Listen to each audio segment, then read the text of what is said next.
Bonjour à tous et bienvenue sur la chaîne YouTube de Cryptost Academy pour une nouvelle vidéo d'analyse on-chain. J'espère que vous allez bien.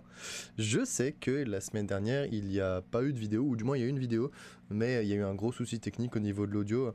Je sais pas pourquoi en fait le fichier audio, enfin le fichier vidéo a bien été importé, mais la source audio n'a pas été importée. Et au moment où je m'en suis rendu compte, c'est-à-dire quelques heures après avoir lancé la vidéo, eh bien j'avais déjà détruit le fichier originel, j'avais déjà supprimé le fichier et j'ai juste pas eu envie de recommencer le tournage de toute la vidéo. Donc excusez-moi les personnes qui ont eu la vidéo la semaine dernière et qui n'ont pas vu le son, qui ont dû se demander mais qu'est-ce qu'il fout prof là, c'est pas normal. Donc dans tous les cas, vous pouvez accéder à la substance que je vous ai proposée dans l'analyse de la semaine dernière directement sur le site de Cryptost, directement avec mes articles qui sont disponibles. On a parlé des mineurs, donc je vais pas vous refaire le topo exactement de tout ce qui est dit dans l'article, mais pour faire très simplement, les mineurs, même s'ils sont dans une situation financière particulière, ils n'ont pas montré de signe de capitulation et de vente majeure. Par contre, le fait qu'on ait eu la suppression du hash rate sur le réseau Bitcoin à un moment donné parce que les mineurs étaient en train de débrancher des ASICs a eu un impact sur la rapidité de la blockchain de Bitcoin, notamment avec l'intervalle de blocs, et aussi sur les rémunérations des mineurs à un moment donné. Donc je vous en dis pas plus. Si ça vous a rendu curieux, je vous invite directement à aller consulter l'article qui est disponible sur le site de Cryptost direct. Bien sûr, aujourd'hui on a une autre thématique. Je vais aussi vous inviter à aller consulter l'analyse qui a été publiée mardi sur Cryptost, parce que ce que je vais vous présenter aujourd'hui est beaucoup plus compréhensible avec du texte et avec des illustrations. Donc je vais vous faire la présentation, ne vous en faites pas, je vais vous faire la présentation directement avec les graphiques, mais je vous garantis que vous aurez un bon moment, que vous passerez un bon moment et que vous comprendrez bien mieux ce qui est expliqué au sein de cet article, sachant qu'on va pas parler de la seconde partie de l'article parce que je l'ai mise là pour qu'on en parle un petit peu dans l'article, pour meubler d'une certaine façon, mais je vais parler d'autres choses au cours de cette vidéo. Donc je vous invite aussi à aller du moins survoler l'article ou à le lire, parce que vous aurez un petit peu plus de substance, un petit peu plus d'informations. Ceci étant dit, avant qu'on se lance dans notre analyse du jour, bien sûr, je vous invite à aller nous soutenir sur la chaîne YouTube de Cryptost Academy pour ne rien louper de nos prochains contenus, et à nous rejoindre sur Cryptost Academy directement si vous voulez avoir du soutien, si vous voulez avoir plus d'informations, si vous voulez avoir les lives, si vous voulez avoir les tutos, si vous voulez simplement faire partie de la communauté la plus active, la plus bienveillante et certainement la plus enrichissante de tout l'écosystème crypto. Ceci étant dit, on va aujourd'hui se poser la question: combien de temps durera encore le bear market? Et pour ce faire, on va utiliser notamment deux données qui vont nous permettre de nous projeter dans le temps. En fait, on va utiliser le passé pour essayer de se projeter et de se dire, bon, vu ce qui s'est passé au cours des cycles précédents, voilà comment ça pourrait se dérouler de manière plausible pour le cycle actuel. Évidemment, ce seront des théories seulement, parce qu'il est impossible de prédire le futur et je peux pas être certain exactement de la date à laquelle le BTC va marquer son bottom pour ce bear market, mais on va essayer quand même de faire des suppositions, on va faire des analyses qui cette fois-ci qui seront un petit peu plus prédictives que d'habitude, on est plus dans de l'analyse on-chain descriptive, mais bon, je voulais me prêter au jeu, je pense que ça vous plaira aussi, donc on va essayer d'aller dans ce sens. Pour commencer, on va se demander quelles sont les phases par lesquelles le BTC passe durant ces bear markets. Et en fait, tous les bear markets, du moins à partir pour les cycles les plus récents, donc pour les 10 dernières années, entre 2017 et 2016, pour les cycles qu'on a eu notamment en 2018 et en 2022 et celui qu'on est en train d'observer actuellement en 2026, eh bien on a des comportements qui sont très similaires, des phases de développement pour le bear market qui sont absolument similaires. On a 3 grandes étapes. Je vous invite bien sûr à aller consulter l'article qui est disponible pour bien comprendre avec les illustrations ce que je vais vous expliquer maintenant. Parce que je vais pas vous le montrer à l'écran ici, je vais en parler, mais je vous invite vraiment à aller regarder les illustrations pour essayer de bien comprendre. En gros, dans un bear market, on a 3 phases. On a le bear market précoce, où on est dans une phase corrective après l'ATH qui va piéger les derniers entrants, détruire la rentabilité à court terme et installer un momentum baissier. Donc ça c'est la phase de capitulation de prix, comme on pourrait le dire d'une certaine façon. Après la phase de capitulation de prix qui est plutôt volatile, on a une phase de capitulation temporelle où le marché cherche un nouvel équilibre sans réussir à conserver un momentum haussier. Le marché stagne dans une période de faible volatilité, la plupart du temps pendant plusieurs semaines à plusieurs mois, ce qui va notamment créer des difficultés pour les investisseurs à court terme et les spéculateurs qui n'ont pas le temps qui joue avec eux. Les spéculateurs ont le temps qui joue contre eux parce qu'ils prennent des positions à effet de levier où ils doivent maintenir des positions, ça leur coûte des sous, ça leur coûte des frais de position littéralement, des funding. Alors que les investisseurs à long terme, eux, sont plutôt des investisseurs spot qui vont acheter à un moment donné et ensuite oublier qu'ils ont acheté et continuer leur vie. Donc la phase de capitulation temporelle qu'on peut identifier pour le dernier bear market entre juin et octobre-novembre 2022 et pour le bear market de 2018 entre juin et novembre 2018. Ces phases sont des phases de volatilité très très basse où le marché ne fait rien de très intéressant. Il n'y a pas beaucoup de rendement à aller chercher à court terme. Les positions sont difficiles à tenir parce que il n'y a pas de volatilité, donc il n'y a pas de performance à aller chercher. C'est l'ennui. C'est l'ennui, les volumes baissent, il y a de moins en moins de personnes actives sur la chaîne. C'est là en fait pour éjecter les impatients. Une fois qu'on a éjecté les personnes qui ont acheté trop tard, avec la première phase du coup qui est le bear market précoce, la capitulation du prix, on va avoir une capitulation temporelle qui va ensuite éjecter les impatients. Et une fois que les impatients ont été éjectés dans la deuxième phase, on va avoir une dernière phase de capitulation, la capitulation finale, qui va cette fois-ci atteindre non pas les investisseurs à court terme qui ont déjà été atteints et capitulés, ce sont les investisseurs à long terme qu'on va ensuite aller chercher avec du coup une rentabilité qui va devenir très très basse, qui va forcer les investisseurs à court terme qui ont acheté durant la capitulation temporelle la phase 2, mais aussi les investisseurs à long terme à capituler, et à ce moment là c'est la capitulation finale. On a une pression de vente particulièrement intense qui s'exprime sur du court terme. Ensuite on a un épuisement de la pression de vente, puisqu'il y a un prix qui est très très intéressant, il y a aussi une forte demande qui commence à se manifester. Le ralentissement de la pression de vente et la demande qui commence à arriver crée un nouvel équilibre où le prix du coup arrive à se maintenir dans une zone, et ensuite on a un momentum haussier qui commence à s'exprimer de nouveau pour soutenir une nouvelle phase d'expansion. Donc en gros c'est bien ça. Phase 1, bear market précoce, capitulation du prix. Phase 2, bear market avancé, capitulation temporelle. Phase 3, capitulation finale et formation du bottom. On peut observer exactement la même chose ici. Phase 1, capitulation du prix, bear market précoce. Ensuite phase 2, bear market avancé, capitulation temporelle. Et enfin phase 3, capitulation finale, formation du bear market. Donc ça c'est pour ce qui s'est passé au cours des deux cycles précédents. Ça a plutôt du sens. On voit que ça coïncide plutôt bien avec les niveaux de bottom dont on a déjà parlé au cours des précédentes analyses, hein, le prix réalisé, le prix équilibré, le CVDD. Je ne vais pas les représenter ici, mais vous savez, et sinon vous allez regarder directement les anciennes vidéos pour avoir un peu plus d'informations. Mais vous voyez déjà assez visuellement comment ça fonctionne, c'est-à-dire que lorsqu'on va rentrer dans la fourchette de prix qui, en fait, dans cette bande, en fait, entre ces trois bandes, eh bien, on va avoir des opportunités très très intéressantes et des opportunités de formation de bottom très très sérieuses. Maintenant, où est-ce qu'on se situe vis-à-vis du cycle actuel ? On pourra arguer du fait qu'on ait déjà eu, avec les deux vagues de corrections successives qui nous ont suivis entre novembre et février 2026, on peut arguer qu'on a déjà eu la première phase, qu'on a déjà atteint le bear market précoce et la phase de capitulation du prix, parce qu'on voit qu'on a quand même très bien dégringolé depuis les sommets. On est à moins 50% vis-à-vis de l'ATH, donc c'est déjà pas mal du tout. Et on a pu aussi observer que la volatilité actuellement est en train de ralentir, alors que le prix essaie de stagner entre les 60 et les 70 000 dans l'ensemble. Donc ce qui est le plus probable, c'est que nous entrions dans la phase de capitulation temporelle où la volatilité va être particulièrement écrasée, où le prix du BTC va avoir de la difficulté à sortir du range qui va être situé entre les 60 et les 70 000 on va dire.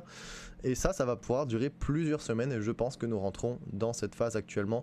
Ça se corrobore plutôt bien au niveau de la temporalité, au niveau de la performance baissière aussi du bear market. Donc on est pas mal déjà sur ces niveaux-là. À mes yeux, on pourrait du coup avoir, on va dire 6 mois, ouais, non peut-être pas 6 mois, on va voir ça avec le prochain graphique, mais plusieurs mois en tout cas de stagnation entre les 70 et les 60, pourquoi pas peut-être aller chercher même en dessous des 60 pour un premier temps. Et se stabiliser ensuite, mais dans tous les cas on va avoir une phase de capitulation temporelle qui va avoir lieu. Elle est déjà apparemment lancée, et quand cette phase sera terminée, eh bien on aura la phase de capitulation finale. Maintenant, est-ce qu'on est capable d'estimer de manière un petit peu plus précise, parce que là c'est un peu flou pour l'instant, vous allez me dire ouais mais prof c'est gentil, mais en fait on n'a pas d'objectif temporel, on a un objectif certes en termes de dynamique, mais quand est-ce que ça peut se passer? Eh bien Si on superpose les performances du BTC au cours des 3 derniers cycles depuis le halving, on se rend compte de quelque chose de particulièrement surprenant, que j'avais déjà mis en avant sur la chaîne dans d'autres vidéos, et que je vous invite encore une fois à aller consulter dans l'article, parce que ici j'ai fait en sorte que ce soit particulièrement clair, donc n'hésitez pas à vous arrêter un instant et à comparer ce graphique avec ce que je suis en train de vous présenter ici à l'écran.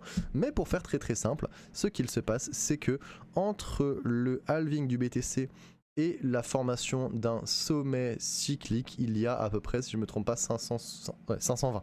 Il y a à peu près 520 à 530 jours, donc en moyenne 525 jours, à peu près un peu moins de 2 ans, qui se passent. Et vous voyez ici que si on compare avec comme point de départ les halvings pour les 3 cycles haussiers, donc de 2017, 2021 et 2025-24, on se rend compte que le sommet cyclique, il est quasiment atteint en même temps. Regardez, ici là sur cette ligne là, à une semaine près, à quelques jours près, on atteint exactement les sommets cycliques. Donc ça déjà, c'est une chose qui peut nous permettre de dire que bon, la théorie comme quoi les cycles de 4 ans étaient invalides, pour l'instant n'a pas pu être prouvée, malgré que le fait que le BTC mature de plein de façons dans son marché et en tant qu'actif, eh bien on observe qu'il y a encore un certain respect de la temporalité cyclique pour le cours du BTC. Et c'est pas la seule chose, parce que si on observe ensuite ce qui se passe après le sommet cyclique, on se rend compte que 560 à 570 jours, enfin voilà, 360 à 370 jours, donc en moyenne 365, donc en moyenne 1 an après le sommet cyclique, eh bien on a le bear market qui s'est déroulé totalement et on atteint la phase de creux cyclique. Je vais vous l'illustrer aussi directement ici. C'est exactement ça, le bear market. Historiquement, sur les 2 derniers cycles, il a duré à peu près 1 an. Et donc, il est tout à fait possible que le bear market actuel dure aussi à peu près 1 an, avec un point d'entrée, un lancement de bear market, on va dire, aux alentours de début novembre, grosso modo. Ça nous donnerait du coup un bottom qui serait atteint aux alentours de novembre 2026, exactement comme ça a pu être le cas pour novembre 2018 et novembre 2022.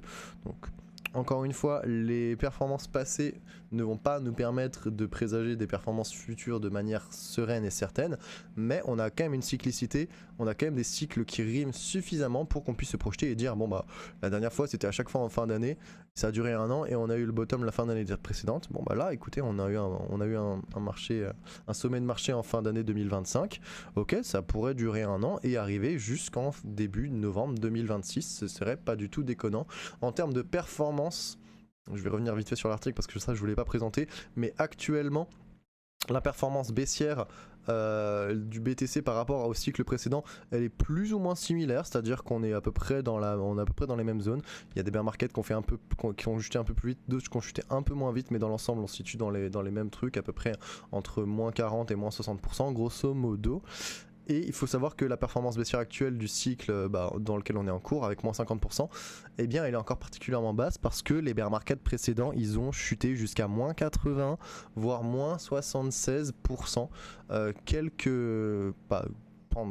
durant l'année en fait, après 1 an de bear market, la performance maximale était de moins 83 à moins 76%, alors que ce que je vous ai présenté comme objectif baissier au départ ici, entre les 55 et les 40 000 du coup pour les bandeaux de formation de bottom, eh bien on serait plutôt sur un objectif de prix à moins 60, moins 70, donc on serait peut-être sur une performance baissière un tout petit peu plus faible que lors des bear markets précédents, ce qui n'est pas du tout un problème en soi. Donc pour résumer, quand est-ce qu'on pourrait avoir une fin de bear market? Eh bien pour ce faire, il faut qu'on traverse la phase de capitulation temporelle pour atteindre la capitulation finale.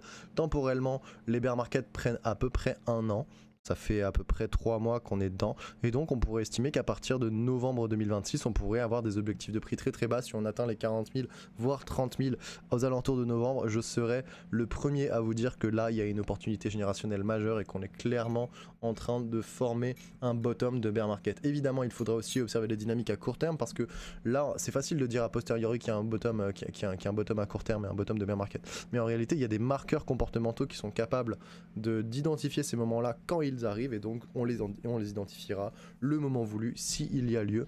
Mais voilà, si vous voulez vous projeter et vous demander est-ce que c'est le moment de DCA, personnellement ça peut être un bon moment pour DCA alors qu'on est déjà au 60, mais je pense qu'après la capitulation temporelle, on aura des points d'entrée encore plus intéressants. Mais commencer son DCA lors de la phase de capitulation temporelle pour ensuite s'exposer encore plus, avec plus d'intensité durant la capitulation finale est une stratégie particulièrement intéressante. Je vous rappelle qu'il est absolument inutile de marquer et de trouver le bottom exact. Ce qui est important, c'est de lisser un point d'entrée avec les prix les plus bas possibles dans l'ensemble.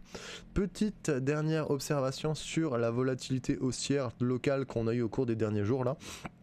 Pas mal d'individus qui avaient un peu d'espoir parce qu'on est passé des 64 au 68 assez rapidement au cours des derniers jours. Bon, dans l'ensemble, on pourrait trouver que c'est intéressant, mais je vous rappelle que tant qu'on n'a pas récupéré les 70, il n'y a absolument rien de bullish dans l'action de prix actuelle. Donc le fait qu'on soit au 68, c'est mignon, mais ça nous donne rien d'intéressant vraiment. Tant qu'on n'a pas récupéré la résistance des 70 et qu'on n'est pas repassé même au-dessus des, j'ai envie de dire, des 80, il n'y a absolument aucun espoir de momentum haussier viable pour le cours du BTC. D'autant plus, comme nous pouvons l'observer avec le STHSOPR ici, les dépenses des investisseurs à court terme, malgré la volatilité haussière, ne sont toujours pas revenus en profit.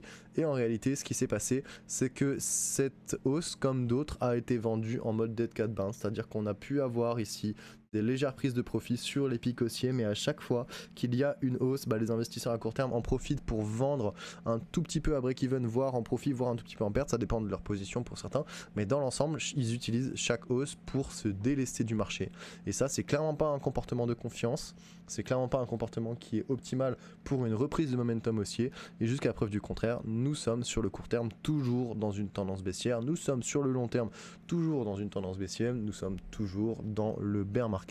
Et il va falloir avoir beaucoup plus d'impulsivité et de force haussière pour essayer et pour réussir même à invalider le momentum baissier qui est en cours actuellement. Voilà qui fait un peu le tour de ce que je voulais vous présenter aujourd'hui. Une vidéo un petit peu plus courte, un petit peu plus relax que d'habitude, aussi pour vous permettre potentiellement de lire les deux articles, du coup l'article qui est paru la semaine dernière sur les mineurs et l'article de cette semaine sur le bear market.